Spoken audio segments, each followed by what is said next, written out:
The afternoon of March 1945 arrived over the Rhineland with the kind of clear visibility that made air operations both possible and deadly. Unlimited ceiling, minimal cloud cover, spring sun illuminating the landscape of Western Germany, where Allied armies were preparing for the final push across the Rhine into the German heartland.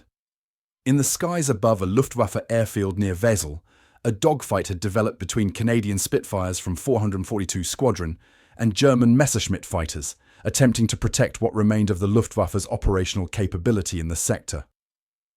The aerial combat was brief and decisive. German pilots fighting with skill born from years of combat experience, but hampered by fuel shortages, inadequate maintenance, and the simple reality that Allied numerical superiority made every encounter a calculated risk that German forces could rarely afford. One Messerschmitt Bf 109, piloted by a young German lieutenant named Klaus Hartmann, who had been flying combat missions since late 1943, took hits from a Canadian Spitfire's cannon fire that damaged the engine and made continued flight impossible.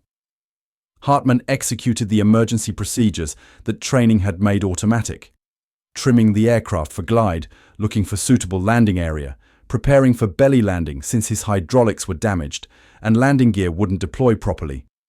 He brought the damaged fighter down in a field approximately half a mile from his own airfield, the Messerschmitt sliding across winter wheat in a controlled crash that destroyed the aircraft but left the pilot alive and largely uninjured.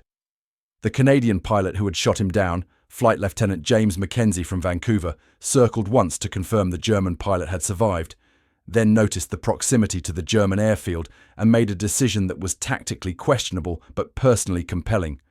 He would land, would ensure the German pilot was captured rather than allowed to return to his unit, would take prisoner an enemy who might otherwise be flying against Canadian forces again within days if the Germans' desperate shortage of pilots meant they would put him back in a repaired aircraft.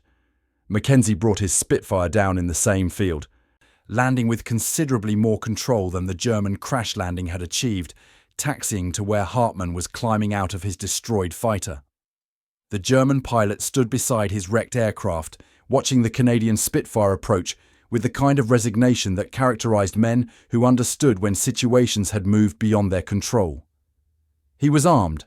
Luftwaffe pilots carried pistols for survival situations, but the idea of shooting at a Canadian pilot who had landed to take him prisoner seemed both futile and somehow unsporting. This was not Eastern Front where the rules of warfare had collapsed into mutual savagery, but rather Western Front where certain conventions still held, where pilots who fought each other in the air sometimes treated each other with professional courtesy on the ground, where being captured meant becoming prisoner rather than being executed. Mackenzie climbed out of his Spitfire with his service pistol drawn but not pointed directly at the German, maintaining the kind of cautious distance that acknowledged both men were armed and that the situation required careful management. He called out in English that assumed the German would understand enough to comply. "Drop your weapon. You're my prisoner. Don't do anything stupid, and you'll be fine." Hartmann complied, removing his Luger pistol and dropping it on the ground, raising his hands in the universal gesture of surrender that required no translation. But then, something unexpected happened. From the German airfield, approximately half a mile distant, came the sound of engines starting, not one or two aircraft preparing for takeoff, but multiple engines, the unmistakable roar of what Mackenzie's experienced ear recognized as most of an operational squadron beginning startup procedures. The German airfield, which Allied intelligence had assessed as having perhaps a dozen operational aircraft, was apparently preparing to launch every fighter it could get airborne, and the timing suggested they had observed Mackenzie's landing and were responding to what they perceived as an opportunity or a threat. Mackenzie understood immediately that his tactical situation had become extremely dangerous. He was on the ground, alone, half a mile from a German airfield that was launching fighters who could strafe his position within minutes. His own squadron was not in visual range. They had continued their patrol after he broke off to pursue the damaged Messerschmitt. His radio could call for support, but help would take time to arrive that he probably didn't have. The decision he had made to land and capture the German pilot, which had seemed reasonable moments earlier, now appeared to be potentially fatal error.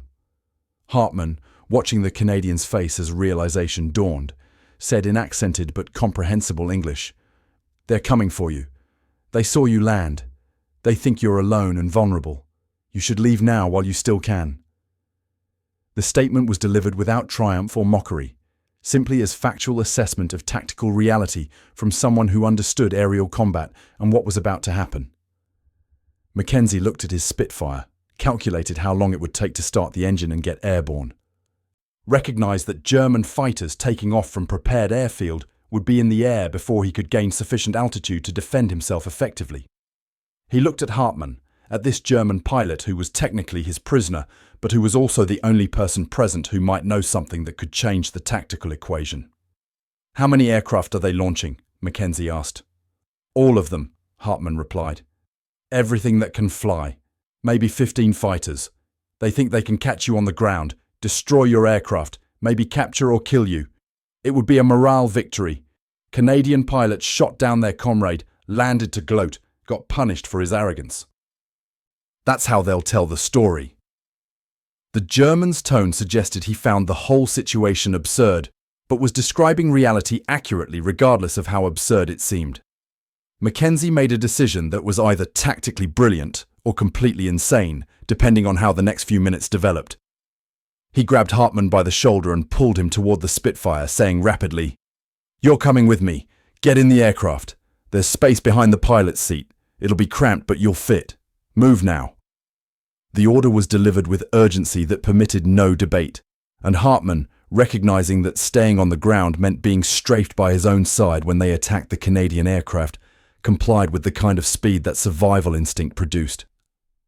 The Spitfire was designed as single-seat fighter. There was no rear cockpit, no accommodation for passengers. But there was small space behind the pilot's seat where equipment was sometimes stored, and Hartmann managed to wedge himself into this space with the kind of uncomfortable contortion that desperation made possible.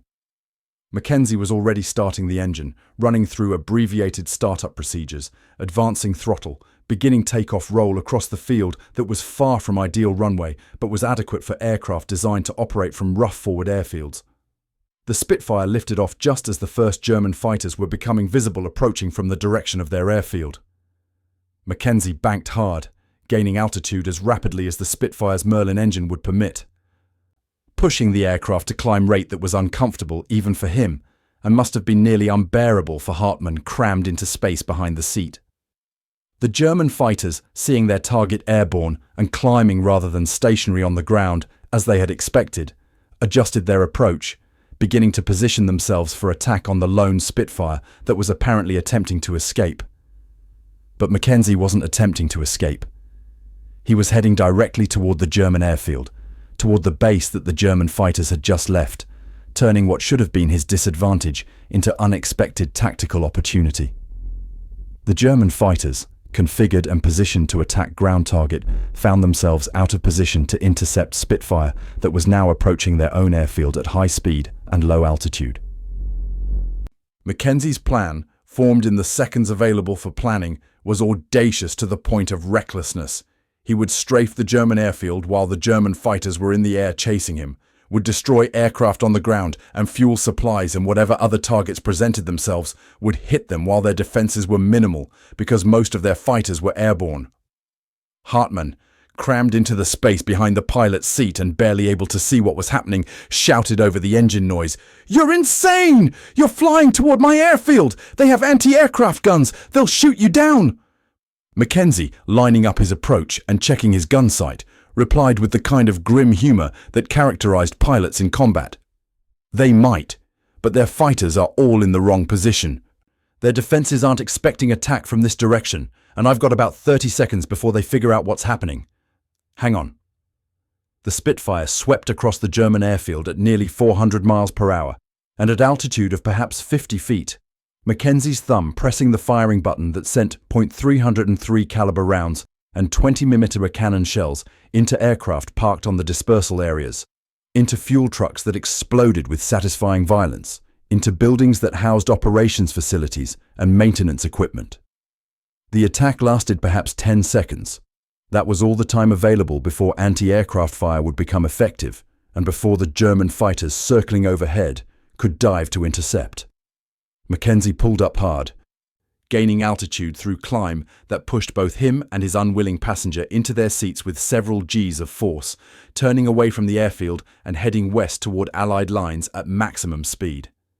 The German fighters, realizing what had happened, attempted pursuit, but Mackenzie had built speed advantage during his diving attack and was now using that speed to open distance, relying on the Spitfire's performance to keep him ahead of pursuers until he reached Allied airspace where other Canadian fighters could provide support. Behind him, on the German airfield, the damage from his 10-second strafing run was becoming apparent.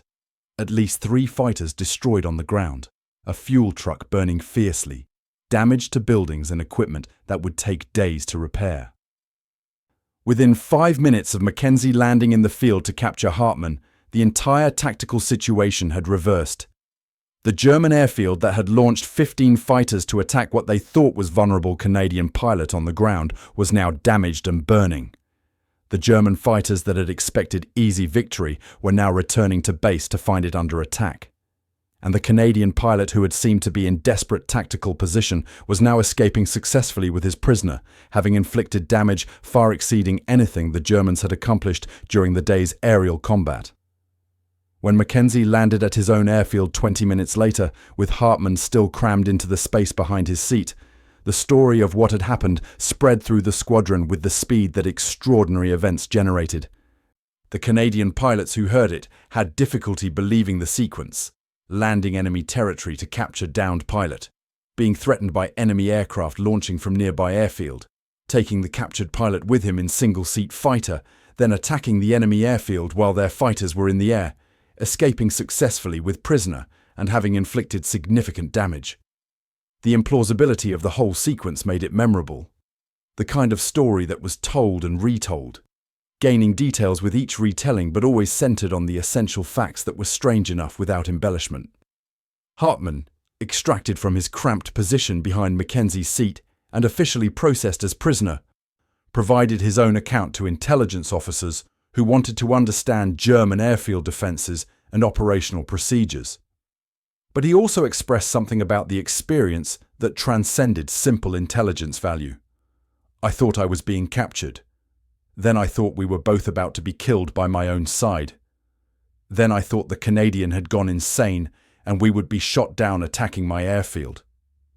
Then suddenly we were flying over Allied lines and I was prisoner and my airfield was burning. All of this in 5 minutes. I have flown combat missions for 2 years, have been shot at hundreds of times, have experienced many dangerous situations, but nothing prepared me for being captured by an enemy pilot who then used my presence in his aircraft to motivate himself to attack my own airfield before it could attack him. It was the strangest 5 minutes of the entire war. The German airfield near Wesel remained quiet for 3 days after Mackenzie's attack. The damage sufficient to prevent normal operations, the psychological impact of being raided by single aircraft while most of their fighters were airborne, creating caution that inhibited aggressive operations even after repairs were completed. The silence that characterized the airfield in those days was the silence of an operational unit that had been embarrassed, that had launched fighters to attack what they thought was easy target and had instead been raided by that same target, that had to explain to higher command how they had been caught vulnerable by single enemy aircraft while their own fighters were in the air hunting that aircraft. The story became one of those incidents that captured something essential about aerial combat in the war's final months. The desperation that drove German forces to take risks, the audacity that characterized Allied pilots who had learned they possessed advantages that made bold action feasible, the strange reversals that occurred when quick decisions and aggressive action changed tactical situations faster than standard procedures could manage. Mackenzie received no formal decoration for the action. Officially, he had violated standing orders by landing in enemy territory, had endangered himself and his aircraft unnecessarily, had succeeded through luck as much as skill. But unofficially, among pilots who understood combat and what had actually happened, he was regarded as having pulled off something remarkable, having turned potential disaster into tactical success through quick thinking and aggressive execution that exploited enemy assumptions about what was possible. And Hartmann, spending the war's final weeks in Canadian custody before repatriation to Germany, would tell the story of his capture for the rest of his life.